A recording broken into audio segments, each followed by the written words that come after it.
Good morning, Anahi. Good morning, Dan. What are we chatting about this week? Today we're talking about stay at home spouses, financial infidelity, and preparing for divorce.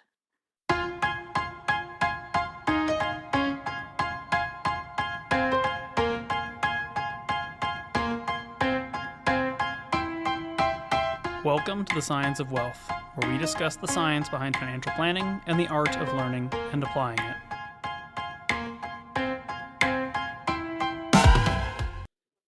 Okay, we're just going right for the 1950s here.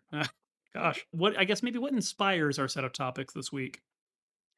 Nothing really is inspiring it, I guess. It's just things that I've heard, with meetings that we've had. And it's just like spiked some interest in me and wanting to learn more about like the process and how we plan differently for people. And I feel like it also ties back into how financial planning isn't only about numbers and getting the right returns and getting a big amount of return back in investments. And it's also more about creating relationship and trust with people. So I guess I'm going more on the psychological portion of financial planning today. Okay, fair enough. Well, what do we want to know about stay-at-home spouses from a financial psychology standpoint?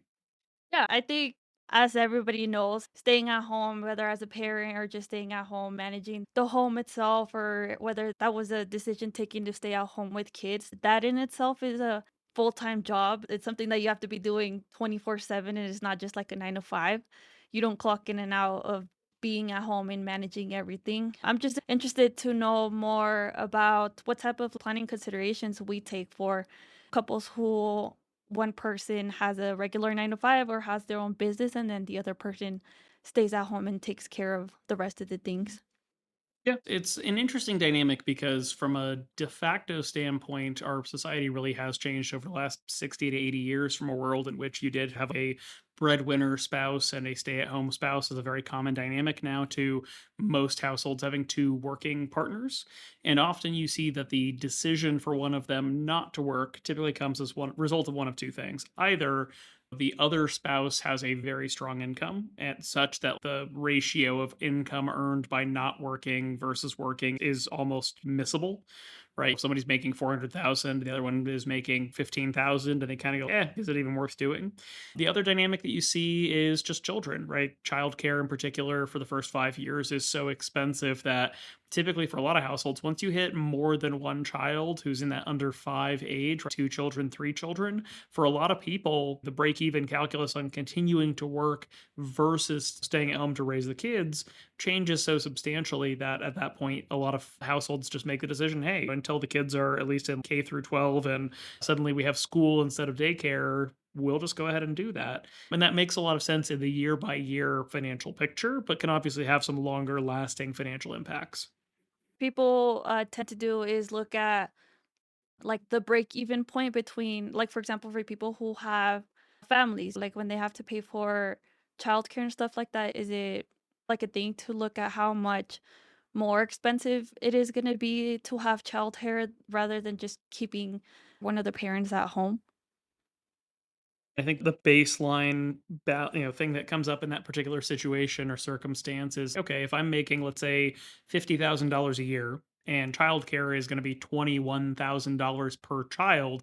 At one child, it might make sense to keep working. At two children, even though there's like an $8,000 delta, once you take into account taxes, benefits, anything we have to pay for out of the paycheck before we actually get our paycheck, we might actually be losing money by sending our kids to childcare. Now, there can still be really good reasons to stay employed, right? For tenure in certain employment situations, for accessibility or ability to get back into the workforce, just for general happiness. Some parents don't love being full-time parents, and so they might say I'm willing to pay money or lose money even to have childcare. But obviously the picture is very different. If you make $200,000 a year, then childcare is going to make a lot of sense in that situation. So it just becomes a balancing act of at some point there is just a basic break even calculus in financial terms, and then other factors like happiness, quality of life, career tenure, and so on can come into play.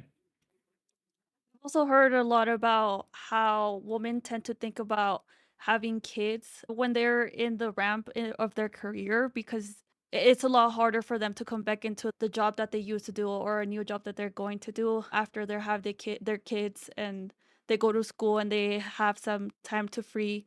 Do you see that with clients where they're afraid to have kids earlier in their career when they're like in the ramp up? I mean, we see that all the time. I also think the timing of children is sort of the expression I like to use here is that there is no winning, so it's just varying degrees of lose. If you have children right out of high school or right out of college, right, it might be hard to get into your initial career workforce stage, and then if you wait until you're a couple of years into your career, then you might be looking at taking a break, or it might be something that gets in the way of some of your early promotions. And if you wait longer until your career is stable, now you're in your 30s, your 40s, and now you run into the health consideration problems of having children later on in life. Not to say there's anything wrong with it, but just that there are some health complications that are more likely to occur when you have an older pregnancy. So there's just a lot of challenges there where there's not really a right time for it. I think you just have to make a decision that you want children at a certain point and work around the career elements of it. But women do quite uniquely face a very common trend of these even 6 month to 3, 4, 5 year career gaps. And depending on their industry, that can make it hard to get back in. Certain professions are easy to come back in. If you are a teacher, it's easier to go back to work. If you are in the legal profession, it can be easier to go back to work.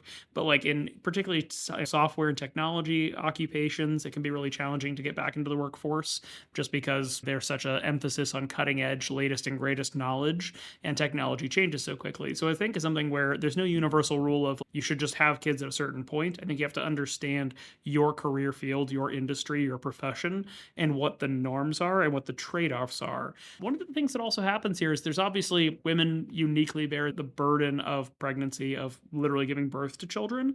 But we have seen some client households where it is actually the lower earning male partner, male spouse that stays with the children as opposed to the mother. And of course, there's the dynamics that you see in gay couples and lesbian couples where there is no gender norm. There's just who had the baby, or in the case of adopting, have we come to some sort of balanced decision about who is going to be a primary caregiver, or are we going to try to split this evenly and so on?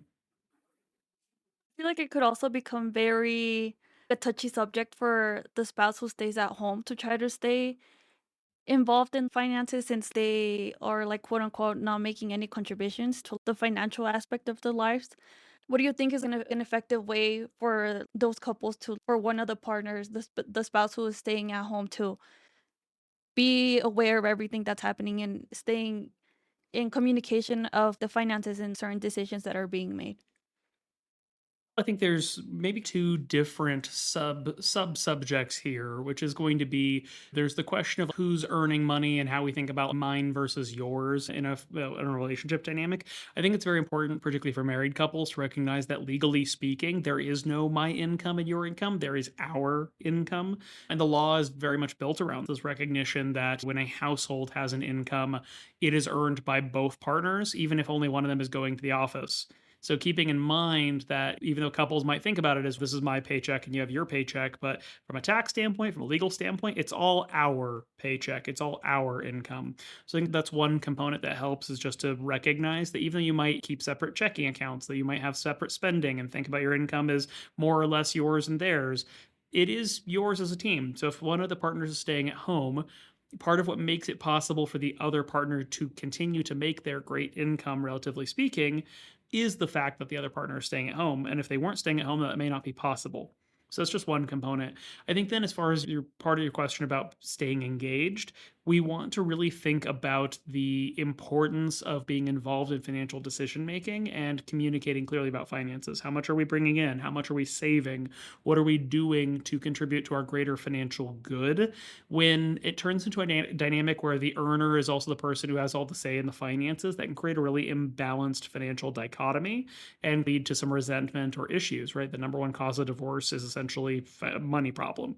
So it's something where, even as you make a decision to have continued careers, separated careers, taking a pause for child rearing, whatever it is, we want to be very mindful that both partners should have an active say and an active role in the financial situation of the household, or it could lead to other more serious problems. I feel like also when it's a couple who both of the spouses have a job, they both have a stable income. If there is ever an accident that happens, like a disability or like a sudden death, I feel like it is known that the backup to that is having the other person's income coming in. But like whenever it's a couple like this who one spouse is working a 9 to 5 and the other spouse stays at home, how do you protect against those types of events like a disability or like a sudden death? Well, this is one of those things where, as a financial planner, I do get judgy. And we try really hard not to be judgy as financial planners. But if there's anything in the world that kind of makes me mad as a financial planner, it's the GoFundMe for somebody's death or disability in the family. Like, John was a hardworking husband and provider, and we had Oh, nine yeah. children together, and fell off the Broncos stadium and died. And now we have no income. And we're trying to raise $1 million from our friends and family. Because my immediate question when I see that story is, where was your life insurance? And the same thing for disability events, right? Where was your disability insurance? Same thing for medical things. Where was your health insurance? Part of being a responsible adult, and this goes into the same context as the phrase, if you can't afford to tip, you can't afford to eat out. Part of the context of being an adult, having a partner, having somebody who depends on you financially, or people who depend on you financially, right? Having children or disabled siblings or dependent parents. It doesn't really matter. It doesn't have to be just husband, wife, children, right? But anybody depends on your income for their well being. You have a moral obligation to put risk management tools in place to ensure that they are taken care of. And if you are not eligible for those, right? If you had a pre existing condition, disability, whatever it is that makes it so you can't get life insurance or can't get disability insurance or whatever it is, then you have the same moral imperative to be very cautious and careful about your life decisions. You can't prevent disease, you can't prevent a car accident from happening necessarily. If you're the type of person who says, "Oh, I have 5 kids at home and I don't have life insurance, I'm going to go scuba diving," I got nothing but judgment for you. The judging is happening. Again, because Well, these people are dependent upon you, and I think it is very important that people take that seriously. But what we often see is fun comes first and responsibility comes second in a lot of these mhm. discussions. Yeah, when you make that decision of choosing the spouse who's going to continue working and providing for the family, you also take the responsibility of being the person that takes care for the rest of the family. And part of this then is you run into financial constraints. So again, as financial planners, we tend to work with higher income, higher wealth, et cetera, type of people. But speaking even more broadly, if I want to be a little bit sympathetic to one of the things that might cause this decision, it's, oh, we're a married couple, we have a single income household, we have 3 children under the age of 10, cost of daycare led us to have a stay-at-home spouse, et cetera. And but the working spouse makes 60,000 a year. We've got to be really careful with our spending, and spending $200 on life insurance or spending $300 on disability insurance. Like, that's a big expense for us. I'm fully sympathetic to it being a big expense. There are then still two imperatives. Number one, to be conscious about our other expenses, and saying, hey, maybe we're not going to eat out this one time, this one month, because we need to be responsible and have that life insurance, that disability insurance in place. And the other side of it is, no one is stuck at their current level of income. Everybody can make conscious life decisions to work more, to pick up additional work, to change occupations, to pursue better opportunities. I think there is sometimes a bit of a learned helplessness thing where some people get into a certain career field or career track and say, hey, I can or I can't or whatever it is do this. And I just want to say that I really appreciate the opportunity to do something more for myself. And at the same time, you get people out there who will just say, I'm in this career track, I'm in this company, and I can't do anything about it. I'm stuck here. I can't move, I can't change jobs, I can't change opportunities. And there can be some finite circumstances where you have a hard time changing your path or changing your life or changing your occupation. But when somebody says there's nothing I can do about it, I have a hard time with that, because there is something you can do about it. You just have to make a conscious decision to be willing to put forth the effort. Not saying that it's easy, not saying that it's fun, not saying that it's living your great life to have to pick up a second job or change occupations or move to a different place. But again, we have a moral imperative to take care of the people who depend upon us. And that means making smart financial decisions first and doing more if we need to.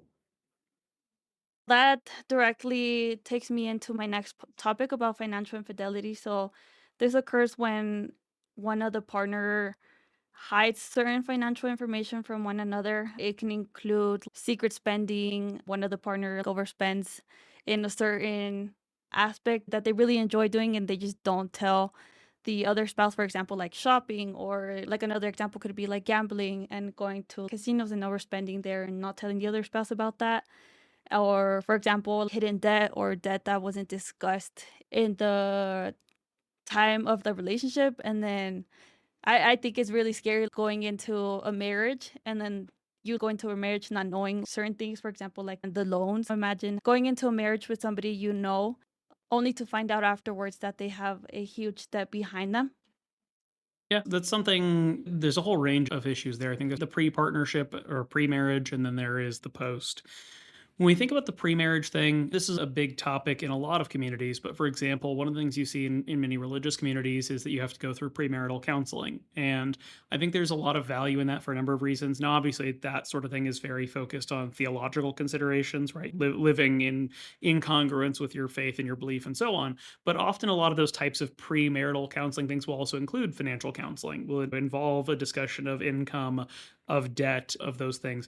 I don't think people need to go join a church necessarily to experience that, but my point here is that deliberate and structured conversations before we make a potentially lifelong commitment are incredibly important. I don't think anybody should be going into a marriage without a full understanding of and disclosure of income, of assets, of liabilities, and clear discussions about how we're going to handle money going forward, right? Some couples date long enough and integrate their finances well enough that they answer those questions as part of the dating process. Other couples keep things super duper separate up until the point that they get married, and then suddenly it's a discovery moment. So I think it's something where you don't want to go to your first date and be like, hello there, I have $228,000 of student loans. Would you like to go on a second date with me? We don't need to start there, but by the time we're getting serious about cohabitation, about mingling finances, about sharing obligations, co signing on loans, whatever it is, we should be in a position where we have a pretty clear picture of each other's finances. Doesn't mean we have to use an app or a thing and we're like constantly eyeballing each other's stuff. But I think if you go into a marriage and find out afterwards that there's substantial debt or something, that's a pretty big deal breaker, I think, for most people. And obviously, you want to have conversations beforehand. The biggest thing that I see here sometimes, and this isn't common, but this is something where people get into avoidance. Some people do have a money avoidance money script, or anxieties or fears or concerns or a bad history around money. It is important that you, if you're the partner who doesn't have that challenge, but your partner has that problem, you want to support them and work on them with it, but you probably want to draw the line at making more serious commitments until they can get past that and have a discussion about it. And vice versa. If you're the person who has those holdups and you're like, oh, it just makes me so anxious, I don't like talking about money, that's part of being an adult. And you are going to need to do the work, whether it is just counseling, therapy, education, whatever it is, to get comfortable with that subject. It is not okay to just say, sorry, this makes me so anxious. I don't want to talk about it. We shouldn't talk about it. And you're just going to hold your anxieties as a reason to not have serious adult discussions. I feel like for loans and debt, like a couple red flags or like warning signs could be certain things that you can denote by yourself. Like, for example, if you know that you're going on a date with a doctor or with a lawyer, you know that those are professions where they have to be in school for a long time. So you already figure it out there. What are some red flags or, like I said, warning signs that you could catch on to before making any serious decisions from there? Particularly, again, is the premarital stage. It is a particular unwillingness to talk about certain parts of money, not being willing to discuss something like debt, but being okay with talking about like where we're going to take our next big trip. So being willing to discuss parts of money and avoiding other parts of money. Another one is not having a willingness to discuss like what money's relationship has been in your life, right? You can go to one person and say, what's money's relationship been like for you? And you go, oh, money's been great. We've had so many good life experiences, family things, etc. Somebody else might say, money has been a problem my entire life. I came up in a family that didn't do well. Money was always a challenge. My first job didn't work out, and I ended up in a lot of credit card debt. Like, money is very anxiety producing for me because it's going to affect things downstream, like how much we save for retirement. Do we emphasize paying off debt versus building wealth, so on and so forth? The other piece that comes into that is also just being cognizant of somebody's financial behaviors. Sometimes we view being generous as a boon. Sometimes generosity can become a problem. There are types of money behaviors where people will harm themselves for others' benefit in financial terms, lending people money that they don't have to lend, for example, or let's say paying a family member's rent when they can't really afford to pay their own rent, those sorts of things. Those are all behaviors we want to look for because generally speaking, even though those might be positive behaviors, I'm helping somebody else, When it comes to personal finance, there is a bit of a put your own oxygen mask on first on the plane sort of situation before helping others requirement. And there can be varying degrees of that. That's not a hard line that you have to stay on one side of. But those are things to look for as part of the relationship, recognizing how generous or stingy, or picking any variety of words here, but how somebody behaves around money, and really looking for behaviors that are incongruous with what you think of as good, beneficial financial behaviors. Yeah, I agree. I feel like, for example, the one where you talked about, like, just being generous and helping people, or and just being the type of person that is always there to help people. I feel like on the first basis, you see that and you're like, wow, they're so nice, they're so generous. You're gonna think good of them. Then once you think about the financial aspect of that, it takes you to a point where you think about, like, is this always gonna be the case? I feel like that's something that can be double-sided. Is, wow, they're very nice, and then the other side where it's like, you know that there is a risk that they're gonna keep doing that as opposed to being responsible and doing the things that they have to do. And then with going with why people hide their financial decisions, I feel like a lot of this can come with embarrassment or guilt when it comes to, like, when you know that the other person is completely different. So I think that's also very interesting, seeing both the ends, where if it's two different people with a completely different backgrounds coming together at some point is going to be very hard, because they have different mentalities about how to spend money, how to win money, or how important money is to them. And part of this is also recognizing that money commitments can go beyond the individual. So I'll give just the random example here of when you marry somebody, you're marrying them and their family. And so a question you might not think to ask is, hey, how are your parents? Are they doing okay? Are they financially stable and secure? And if the answer is yes, great. But sometimes the answer is no. My parents are divorced and one of them has remarried and is doing fine, but the other one is still working at the age of 60 and is still in a paycheck to paycheck sort of situation. I'm not sure that they'll ever retire. And because there's then subsequent conversations here about at what point when they can't work happens, then at what point, if they need long-term care or assistance in their activities of daily living, are they going to move in with us? Are they going to move in with your siblings? Do they have insurance for this? How are they going to deal with that? Where these might not be immediate financial issues, but these are things that we can look down the road and see as potential problems, where we might have a very different philosophy in a partnership, right? I might be the type of person whose family is everything to me, and I would sacrifice everything for my family. And my partner may not have a good relationship with their family and might be the type of person who says, you know what, I am not responsible for these people. I can love them or I can be fond of them, but I am not taking anything that is responsibility in their domain and putting it on myself. And when I look at your family and your love of your family, that's great and I'm glad for you. But if one of your parents needs help, I don't want to be involved in that. I don't think we should be involved in that. So there are lots of things like that can be external factors that are not decisions we've made so willingly or so consciously, that are sometimes part of the relationship that we don't necessarily think to look at. What about, like, when it comes to bank accounts or joint accounts that they have together? Would you see it as a warning sign if one of the partners is against sharing that information with the other spouse? I don't care so much about a particular spending account as I do our willingness to share other things that could affect us. So, for example, I think it's fine if in a married couple you both want to have your own individual checking account. I think that's fine. What I then want to see more transparency on or more sharing on is, hey, are we both contributing to our retirement plans the way we should be? Can I see that you don't have any credit cards that are racking up excess costs? Can I see that we are both contributing to a shared savings account or shared investment accounts in such a way that then complements our short, mid, and long term goals, right? So I don't care so much about your primary spending space as long as you're not incurring debt, right? Overspending. And as long as you are contributing meaningfully to the savings goals that you as a couple have. But beyond that, here at My Wealth Planners, we tend to focus on a reverse budgeting strategy, which is to say, pay your bills, do your savings, do the responsible things first, and then whatever cash you have on hand otherwise is yours to spend as you see fit. So I think that fits within that domain. That doesn't mean that couples shouldn't have a shared checking account or can't have that. If you want to have, that's fine. But some people like to be in a place where they don't have to worry about their spouse looking over their shoulder and going, I'm sorry, how much did you spend at Starbucks? Oh my God, you shouldn't be Yeah. spending that money. Sometimes you just want to have a little buffer for yourself to say, hey, this is me money and I can spend it on whatever I want. I don't need your judgment or your thoughts on that. If it's in my account and I'm saving and investing and paying off bills and so on and contributing meaningfully, what I spend my money on is what I spend my money on. So it's about the agreement components. It's about saying we're going to set rules. We're not going to incur debt unreasonably, right? We might get a mortgage together. We might get a home equity line together. Or we might take out loans to help with student debt or something like that. But what we're not going to do is rack up credit card debt. And we're going to have separate spending accounts, and that's fine so long as we're willing to share the important goals based things like the shared savings, the 401k, and so on. And we're both meaningfully and valuably contributing to those.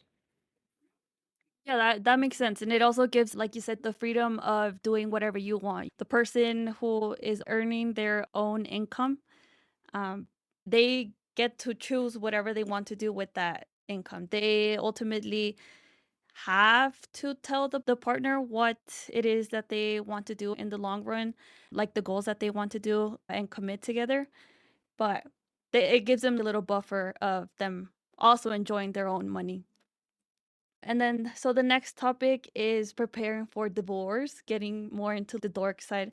I think divorce is something that nobody ever plans for. You go into a relationship, you go into a marriage thinking that you're going to spend the rest of your life with this person. So you don't necessarily ever plan for divorce until it's actually happening. If a couple is already starting to think about divorce, where should they start as far as financials go? As far as where that goes, the question becomes, is this a mutual decision or is this a one sided decision, right? Are we both deciding or determining that we have some irreconcilable problem that's going to lead us down the divorce route? And of course, hopefully, we've gone to couples therapy and worked on it and so on. So we're not just going to say, as soon as you don't feel like you like your spouse that much anymore, just get a divorce. Yeah, in the Divorce is a process. very destructive. Yeah, it's a very destructive process. But if you're both on the same page there, I think looking into the processes of things like collaborative divorce can be really helpful. Collaborative divorce is a formally structured process in which you organize your divorce together. You work with a mediator, you get legal counsel, and so on. And you really work together to make it as equitable as possible without going through the let's claw each other's eyes out over who gets the coffee table version of divorce. But recognizing also a lot of divorce is one sided. One partner no longer loves or likes the other partner, and for whatever reason that has now led them to a position where they are going to pursue this course of action. So there's kind of various gradients in that, but when it comes to like where should we start in our finances, one of the first things you need to do is just get a clear understanding of the totality of your finances. You need to understand income, you need to understand assets, debts, etc. We also need to understand what under the statutes of our state is going to be separate property and what is going to be marital property. And I can define that generally, but again, it is a state by state thing. Generally speaking, separate property will be things that you brought into the marriage, right? You already owned that house, you already owned that car, etc. before you got married, or things that you've inherited during the marriage, right? You received a 401k from your passed away grandparent or something like that. But then marital property is going to be everything else, all the income you've earned, all the assets you've accumulated, all the wealth you've built, and so on throughout the course of your marriage. Because as I said much earlier on, it's not my money and your money. Everything when it comes to a married couple, generally speaking, is our money. And so that's the way that a lot of divorce is going to focus, is going to be on the our money division and not the your money, my money that we brought to the marriage beforehand, that we inherited, and so on. Feel like going through the process of a divorce is very emotional. It's a very emotional time, and I feel like during that time you might get to a point where you start making decisions based out of straight emotion and not based on the reality of what it is. So like making financial decisions can become dangerous when it is still in the early process of everything happening because emotions are still very fresh. How can you avoid that? I think one of the most important things is to get really agnostic, or as agnostic as you can manage to be, with your feelings about the assets you have. So, the particular example I'll highlight here is a lot of couples, quite problematically, get really attached to something like the house. Oh gosh, this is my house. This is where I've raised our family. This is where I want to live. This is where I want to be. But a house is just a financial asset at the end of the day. It's an important, emotionally loaded one, but it's one that we can often overvalue in the process of something like a divorce where we're like, no, I have to stay in the house. I don't want to go anywhere. I'm going to stay here. And we might give up quite a bit in the process of trying to retain that particular thing. I have a family law attorney friend who gives a particular example of a couple who spent thousands of dollars fighting each other, both to their legal teams, over who was going to get the Dish Network satellite dish for the TV in their house, bearing in mind that if one of them moved to a different place, they could just get a new one, and it doesn't matter. But some people get really attached to certain things for certain reasons, and it's something where one of the best things you can do as part of a divorce is trying to detach yourself from these assets, from these liabilities, as much as you reasonably can, so that way you don't put so much weight on those assets as part of the division of assets, such that you are then able to make smarter financial decisions about what you're willing to take and what you're willing to let go. Couples who have a financial planner who has already created a plan for them in the long run. Like I said, divorce isn't planned. Divorce isn't something that you look forward to as time goes by. So, at what point do you tell your financial planner? Is this something like a right away thing? Because it ultimately affects everything, especially if one of the spouses doesn't work or if for a variety of reasons. I feel like it changes basically everything. It shakes up everything in their plan. When it comes to financial planning, clients of financial planners need to recognize that we have very specific ethical obligations around working with couples, right? When we are serving as fiduciaries to a couple, we are serving as fiduciaries to that couple as a shared unit and to each individual member of that partnership. So, for example, if you're one of our clients today and you're thinking about getting a divorce from your partner, but you and your partner are our clients, you can essentially tell us or ask us, hey, I'm thinking about getting a divorce. What does that mean? And we can keep your confidence there. We can say, hey, you've told me that. Thank you for sharing that with me. I need to warn you before we continue this discussion.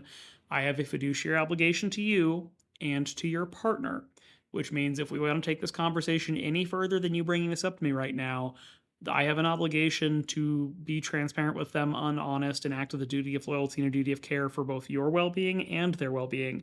So then having a discussion with you about dividing your finances up is going to be problematic because the second you and I have that conversation, I am obligated to make your partner aware of that. So before we move forward, do you want to have that conversation or not?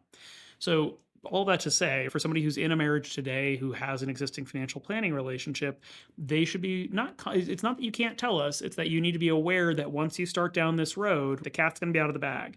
So you probably don't want to start by telling us or start by having a conversation with us about your finances, just because, or about your finances subject to the idea of getting a divorce, because if you haven't already started the process, told your partner, etc., that's about to happen, right? Or that's going to happen here fairly soon. Now, on the other side of this, if you are one member of a couple and you do not have a financial planner relationship, it can be one of the best times to get a financial planner, particularly one who has divorce financial analysis experience or education, because we can be very useful in helping you divide assets either equitably or, frankly, helping you put your thumb on the scale with respect to trying to get the best combination of assets. To give you some idea, like we have helped clients get away essentially with 70% of the household assets relative to their partner, walking away with 30% of it. And the partner was none the wiser because they didn't understand the tax ramifications and so on. And we were only working with one of those partners. So recognizing that financial planning can be very helpful in the context of a divorce, but there's a serious difference between having an existing planner relationship and starting one as a result of a divorce. The other scenario goes back to the first one, which is you have a financial planner already, you and your partner work with them, and you decide you're going to go through a collaborative divorce. That financial planner then can be very helpful in helping you equitably structure the division of assets to retain as much wealth between the two of you as possible and avoiding destroying wealth inadvertently as part of the process. So, in any case, it can be really helpful. The big one to just be very cautious with, again, is starting a financial planning conversation about getting a divorce before you've started the process of that divorce. Because ultimately, after divorce, after a married couple, after for so long of being together, they're getting a divorce, you are ultimately starting your own life over again. And you have to learn how to go about life financially, just like personally, going through everything by yourself again. And I think at that point, it would be, like you said, it's a great idea to get a financial advisor at that point because financial advisors are there to help them tackle the next steps into their life post divorce. So I can see how it can be really helpful afterwards. Yep. And there are some ethical safe harbors for accusations like abuse or those sorts of things. So it's not to say, hey, if your partner is mistreating you, you can't talk to your financial planner. But just recognizing again, in a general sense, that financial planner has an obligation to both of you, and they can't give advice that's beneficial to one of you at the expense of the other. So just going into that, aware of that in advance before you start that conversation. But I think as soon as you've made the decision to divorce and your partner is aware of that, you're both very well benefited by engaging the financial planner. If you're being collaborative, the planner can help you front to back. If you're being more adversarial in your approach, then the planner is going to have to take a step back and say, hey, I can give you information, but I really can't advise you during this process because advice to party A is going to be harmful to party B. So I can answer questions, I can educate. I just can't really advise you on how to carve things up because that might be more harmful to one of you than the other. I think this is one of those topics where I kind of went into a rabbit hole and I started to kind of learn more about it and more of the financial aspects of going through a divorce and the things that happen afterwards. Yeah, I'll say as a financial planner who's done quite a bit of divorce work is some of the most interesting financial planning work from a technical standpoint. It's fun to do as a professional. I will say though, what really makes or breaks the enjoyment of divorce work tends to be the personality of the parties involved, which is to say, if you're the type of person who's just trying to get through this process thoroughly, deliberately, conscientiously, and so on, that's great. On the other side of it, the worst divorce financial planning clients out there, in my opinion, this is not scientific, but this is, I think, something a lot of my peers would agree with, is the person who wants to turn every divorce financial planning conversation into a session in which they just complain about their ex. It's fine. We get it. You don't like your ex. You wouldn't be getting divorced if you liked your ex. But just being mindful that when you want to tell them for the 17th time about that time that they forgot your birthday, I don't want to say we don't care, but we're not your therapist in that context. So just being mindful that divorce work can be very beneficial for people. It can also be very valuable in financial planning terms. We also just need to keep in mind that there are appropriate roles that we hold and other appropriate roles that we do not hold, and that there are other people for some of these things. Yep. All right. If we were now through the lovely topics of staying at home, financial infidelity, and divorce, what bright and shiny things have you learned about this week that you wanted to share with our audience? Topics were a little deep this week, huh? Yeah, just a little bit. So this week, one of the things that I learned about was a couple benefits that stay-at-home spouses can get. So one of the things that I learned is that stay-at-home spouses can receive up to 50% of their partner's social security benefit based on their spouse's earnings record. Me personally, I've always thought and heard that social security benefits were based solely on someone's own lifetime earnings. So whatever you earn is what you would end up getting a benefit from later on in your future in your retirement. I think it is very special and meaningful because stay-at-home spouses and parents still contribute in a significant way, whether they are getting a regular income or not, they're contributing big time into their household. Well, and even better than that, you don't have to be a stay-at-home spouse to enjoy 50% of your spouses or your more working or higher earning spouses social security benefit. If one of you is earning 170,000 a year and one of you earns 30,000 a year, there's a scenario where you can just still take 50% of the higher earning spouse's benefits even without being a stay-at-home spouse. So it's just about the amount of earnings. You can either take the better of your personally earned benefit or half of your partner's benefit if you've been married long enough. I also saw that. I thought that was very interesting as well. So good on both ends.